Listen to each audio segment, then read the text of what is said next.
ഇത് ഇവിടുത്തെ ചുളിവ് കൂട്ടി ഇങ്ങനെ അങ്ങ് വിടാം കേട്ടോ. അപ്പൊ ഞാൻ ഇതാണ് ഒരു കൂട്ടം ചെയ്യാൻ തുടങ്ങിയിട്ട്. ഇത് കുറെ നാളായി ചെയ്യാൻ തുടങ്ങിയിട്ട്. ഇവിടെയൊക്കെ ഇങ്ങനെ തൂങ്ങി വരത്തില്ലേ, ചുളിവും വരും. ഇത് പൂർണ്ണമായിട്ട് മാറ്റാനല്ല, നമുക്കൊന്ന് അതിനെ ഒന്ന് എന്നാ പറയുന്നതിനെ അങ്ങനെയൊന്ന് ചെറിയ തോതിൽ നമുക്ക് പറ്റുന്ന രീതിയിലൊക്കെ തടഞ്ഞു നിർത്താൻ. തടഞ്ഞാൽ നിൽക്കത്തൊന്നും ഇല്ലെങ്കിലും ചെറിയ മാറ്റങ്ങളൊക്കെ ഉണ്ടാവും. സൗന്ദര്യബോധം എന്നുള്ളത് ഞങ്ങൾക്ക് അന്ന് ഉണ്ടായിരുന്നില്ല. ഈ സൗന്ദര്യബോധം കൂടിയപ്പോഴത്തേനുമാണ് എല്ലാവരും കണ്ണി കാണുന്ന എല്ലാ മുഖത്തോടെ വാര തേച്ച് ഒരു കോലമാക്കുന്നത്. ജാനമ്മയുടെ മൈലാഞ്ചി ഇടുന്ന വീഡിയോ കണ്ടു കഴിഞ്ഞപ്പോ അതിനകത്ത് കുറച്ച് പിള്ളേര് ചോദിച്ചിട്ടുണ്ടായിരുന്നു മുഖത്ത് എന്താ തേക്കുന്നതെന്ന്. ഞാനൊരു കാര്യം പറയട്ടെ, ചെറുപ്പം മുതൽ ഒരു പൗഡർ പോലും ഇടാത്ത ആളാണ് ഞാൻ. പിന്നെ എന്നതാ ചെയ്യുന്നതെന്ന് ചോദിച്ചാൽ, ഈ ഒരു നിവിയ ക്രീം ഉണ്ടായിരുന്നു, കുഞ്ഞ് ഡപ്പയൊക്കെ വാങ്ങിച്ചു വെച്ചിട്ട് അത് ഇങ്ങനെ ഈ ഡ്രൈ ആകുന്ന സമയത്തൊക്കെ ഒന്ന് തേച്ച് തരും, അത്രേ ഉള്ളൂ കേട്ടോ. പിന്നെ പാലിന്റെ പാടയൊക്കെ കുഞ്ഞിലെ ഇങ്ങനെ എടുത്ത് തേച്ച നല്ലതെന്ന് പറയുന്നതൊക്കെ തോന്നുമ്പോൾ ചെയ്യുന്നൊരു കാര്യം, എപ്പോഴും ഒന്നും ചെയ്യുന്നൊന്നുമല്ല. പിന്നീട് അങ്ങോട്ട് നമുക്കൊരു സൗന്ദര്യബോധമൊക്കെ വരുന്ന ഒരു സമയമുണ്ടല്ലോ, കുറെ അതൊക്കെ എനിക്ക് സൗന്ദര്യബോധമൊക്കെ വന്ന് കുറെ പ്രായമായതിനു ശേഷം കേട്ടോ. അന്നേരമാണ് ഇങ്ങനെ ചുളിവുകളൊക്കെ വന്നു തുടങ്ങിയ സമയത്താണ് പിന്നെ എന്തെങ്കിലുമൊക്കെ ചെയ്തു തുടങ്ങിയത്. അതൊക്കെ ഞാൻ പറയാം ഞാൻ ചെയ്തെന്നുള്ളതൊക്കെ. ഈ സൗന്ദര്യം കൂട്ടാനുള്ള ഓരോ ക്രീമുകളും അതും ഇതും എല്ലാം തേക്കുമ്പോഴേ ഞാൻ പറയും, ഭക്ഷണത്തിനകത്ത് രുചി കൂട്ടാൻ വേണ്ടി ചേർക്കുന്ന പോലെയാ. സ്വാഭാവികമായിട്ടുള്ള ഭക്ഷണം നമ്മൾ സാധാരണ ഉള്ള സാധനങ്ങളൊക്കെ ചേർത്തുണ്ടാക്കിയാൽ ഒരു രുചിയുണ്ട്, അതാണ് അതിന്റെ യഥാർത്ഥ രുചി. പിന്നെ അതിനേക്കാൾ കൂടുതൽ രുചി വരുന്നത് കെമിക്കലുകൾ നമ്മൾ ചേർന്ന സാധനങ്ങൾ ചേർക്കുമ്പോഴാണ്. എന്ന് പറഞ്ഞ പോലെ തന്നെയാണ് ഈ സൗന്ദര്യം ഉണ്ടാക്കാൻ വേണ്ടിയിട്ട് നമ്മൾ കാണുന്ന എല്ലാം വാരി തേക്കുമ്പോഴത്തേനും നമ്മുടെ ഈ തൊലിയൊക്കെ മോശമാവുക ചെയ്യുന്നത്. അതുകൊണ്ട് അതൊക്കെ ചെയ്യാതിരിക്കുക എന്നുള്ളതാണ് ഞാൻ പറയുന്നത്.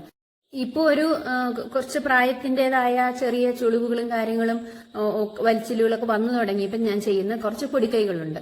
അത് ഇത് ഒലിവ് ഓയില്.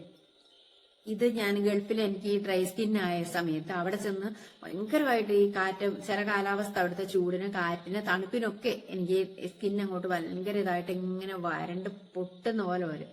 അന്നേരം അവിടെ നിന്നുള്ളവർ എനിക്ക് പറഞ്ഞു തന്നതാണ് ഈ ഒരു ഓയിൽ തേക്കാനും. കുളിച്ചു കഴിഞ്ഞിട്ടാണ് ഇത് തേക്കുന്നത് കേട്ടോ. അപ്പൊ ഇത് ദേഹം മൊത്തം തേക്കും സ്കിന്നിന്റെ പ്രശ്നത്തിന് കേട്ടോ. പിന്നെ ഇത് ചെയ്യുന്നത് കയ്യിലൊക്കെ നമുക്കൊരു പ്രായം കഴിയുമ്പോഴേക്കും നമുക്ക് ചുളിവുകളൊക്കെ വന്നു തുടങ്ങുമല്ലോ. അപ്പൊ നിങ്ങൾ ഇപ്പോഴേ ചെയ്തു കേട്ടോ. ഇങ്ങനെ ഞാനിത് കയ്യിലൊക്കെ തേക്കും. ഇപ്പൊ ചെയ്യുന്നത് കയ്യിലൊക്കെ തേക്കുന്നതേ ഉള്ളൂ, കയ്യിലും മുഖത്തും മാത്രം. ഇപ്പൊ അങ്ങനെ വലിയ പ്രശ്നമില്ല, ഇവിടുത്തെ കാലാവസ്ഥയിൽ വലിയ കുഴപ്പമില്ലാത്തതുകൊണ്ട് വരുമ്പോ ഞാൻ മുഖത്തും ഭയങ്കര ഒരു ശരീരത്തിനൊരു പിടുത്തം കണ്ടാൽ ഞാനിത് തേക്കാറുണ്ട് കേട്ടോ. അപ്പൊ ഇങ്ങനെ ചെയ്യുക. അത് ഇവിടുന്ന് പോലെ നമ്മളങ്ങ് തൂത്തൂടെ. ഇത് കുളി കഴിഞ്ഞതാണ് ഞാനിപ്പം, അതുകൊണ്ട് അടുത്തത് മുഖത്ത് ചെയ്യുന്നത് ഇത് വീണ്ടും ഈ എണ്ണ എടുത്തേ, എന്നിട്ട് ഇത് കയ്യിലോട്ട് തൂത്തിട്ട് ഇങ്ങനെ നമ്മൾ ഇവിടുന്ന് ഇങ്ങനെ കൊടുക്കുക കേട്ടോ. ഈ ഇച്ചിരി ചുളിവുകളും ഒക്കെ വന്നു തുടങ്ങിയവർക്കാണ്. ഇവിടെയൊക്കെ നമുക്ക് ചുളിവ് വരും, ഇവിടെയൊക്കെ തൂത്തും കൊടുക്കാം.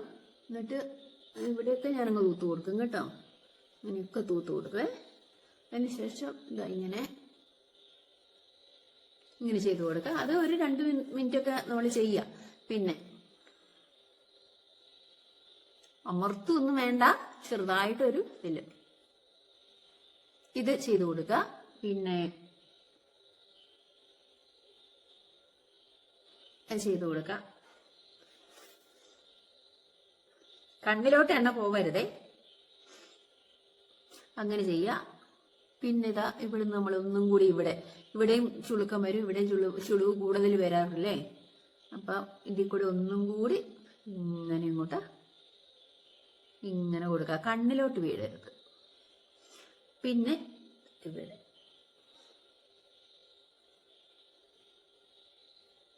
അത് ചെയ്തു കൊടുക്കുക. എല്ലാം നമുക്കിങ്ങനെ കണ്ണിൽ പറ്റുന്നുണ്ടെങ്കിൽ പിന്നെ ഇവിടെ അങ്ങ് തുടച്ച് കളയാം കേട്ടോ. അപ്പൊ ഇത് ഒരു 2 മിനിറ്റ് കൊണ്ടൊക്കെ ചെയ്യാം. ഞാൻ സത്യം പറഞ്ഞ ഈ ലാസ്റ്റ് ചെവിയിലും കൂടി ഇങ്ങനെ ഇങ്ങോട്ട് തൂത്തുവിടും കേട്ടോ. അപ്പൊ ഇതൊക്കെയാണ് നമുക്ക് ചെയ്യാനുള്ളത്. ഇവിടുത്തെ ചുളിവ് കൂട്ടി ഇങ്ങനെ അങ്ങ് വിടാം കേട്ടോ.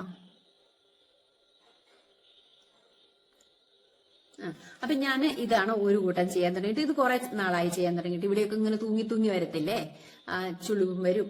ഇത് പൂർണ്ണമായിട്ട് മാറ്റാനല്ല, അതിനെ ഒന്ന് എന്നാ പറയുന്നതിനെ അങ്ങനെയൊന്ന് ചെറിയ തോതിൽ നമുക്ക് പറ്റുന്ന രീതിയിലൊക്കെ തടഞ്ഞു നിർത്താൻ.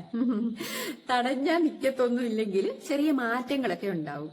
പിന്നെ ഈ ചിലർക്ക് ഇങ്ങനെയൊക്കെ ഇല്ലെങ്കിൽ തന്നെ എന്തെങ്കിലുമൊക്കെ ചുളിവ് വരുമ്പോഴത്തേനും കോൺഫിഡൻസ് പോവും. എനിക്ക് അങ്ങനൊന്നുമില്ല കേട്ടോ. ഞാൻ ചുമ്മാ എല്ലാവരും ഇങ്ങനെ പറഞ്ഞപ്പോൾ ഞാനും അങ്ങോട്ട് ചെയ്തു. നമുക്ക് പ്രത്യേകിച്ച് മുടക്കൊന്നുമില്ലല്ലോ. ഞാൻ ഒരു കെമിക്കലും ഇപ്പോഴും വേറെ തരത്തിൽ ചെയ്യാറില്ല. പിന്നെ ഉപയോഗിക്കുന്ന ഒറ്റ ഒരു ക്രീമുണ്ട്. ഇപ്പോഴും ഞാൻ നിവിയ ക്രീം, വേറെ ഒരെണ്ണം ഞാൻ മാറ്റി ഉപയോഗിച്ചിട്ടില്ല. വേറെ എന്തെങ്കിലും ജസ്റ്റ് എവിടെയെങ്കിലും പോകുമ്പോൾ ഉപയോഗിച്ചാൽ എനിക്കത് പറ്റത്തുമില്ല. നിവിയ ക്രീമാണ് ഇപ്പോഴും ഞാൻ ഉപയോഗിക്കുന്നത്. അത് ഈ കൂടുതൽ ഇതാവുന്ന സമയത്ത് കൂടുതൽ ഞാൻ തേക്കുന്നത് എണ്ണയാണ്. പിന്നെ ഇടയ്ക്ക് ആവശ്യം വന്ന പുറത്തോട്ടൊക്കെ ഒന്ന് പോകുമ്പോൾ തേക്കുന്നതാണ് നിവിയ. ഉപയോഗിക്കുന്ന എണ്ണ ഒലിവ് ഓയിൽ തന്നെ ആകണമെന്ന് നിർബന്ധമൊന്നുമില്ല. നല്ല വെളിച്ചെണ്ണ, അതുപോലെ നല്ലെണ്ണയോ വെന്ത വെളിച്ചെണ്ണയില്ലേ, അങ്ങനെയൊക്കെ എന്ത് വേണേലും നമുക്ക് ഉപയോഗിക്കാം. എന്താണെങ്കിലും കുറച്ച് ക്വാളിറ്റി ഉള്ളത് തന്നെ ആയിരിക്കണം. നമ്മുടെ വീട്ടിലുണ്ടാക്കിയതോ അല്ല മേടിക്കുന്നതാണെങ്കിലും നല്ലത് വേണം. ഇത് എക്സ്ട്രാ വെർജിൻ ആണ് ഞാൻ ഉപയോഗിക്കുന്ന ഒലിവ് ഓയില്. അപ്പൊ ഓക്കെ, ഇതാണ് ഒരു കാര്യം. ബാക്കി ഞാൻ പറയാം കേട്ടോ. എല്ലാം കൂടെ ഒരു വീഡിയോയിൽ പറയുമ്പോൾ ബുദ്ധിമുട്ടായതുകൊണ്ട് പിന്നെ പറഞ്ഞു തരാവേ. ഓക്കെ, അപ്പൊ നിങ്ങൾ ഇത് ചെയ്യുക. എണ്ണ അധികം ഉണ്ടെങ്കിൽ കുറച്ച് കഴിയുമ്പോൾ തോത്ത് കളയും. ഇത് കുറച്ച് തൂത്ത് അധികമായി കേട്ടോ. ഇത്ര ഞാൻ തേക്കാറില്ല. ഇത് ഞാനിപ്പോ കുറച്ച് കഴിയുമ്പോൾ തുടച്ച് കളയും. കഴുകി കളയരുത് കേട്ടോ. സോപ്പ് ഒന്നും ഇട്ട് കഴുകി കളയണ്ട. കുറച്ച് തേച്ചിട്ട് അതവിടെ ഇരുന്നോളൂ. ഓക്കെ, പിന്നെ കാലിലോട്ടൊക്കെ തേച്ചോ. ഇതിലൊക്കെ വരുന്നത് ബാക്കി കാലിലും ഒക്കെ അങ്ങ് വരുത്തേക്ക് കേട്ടോ. അപ്പൊ ടാറ്റാ.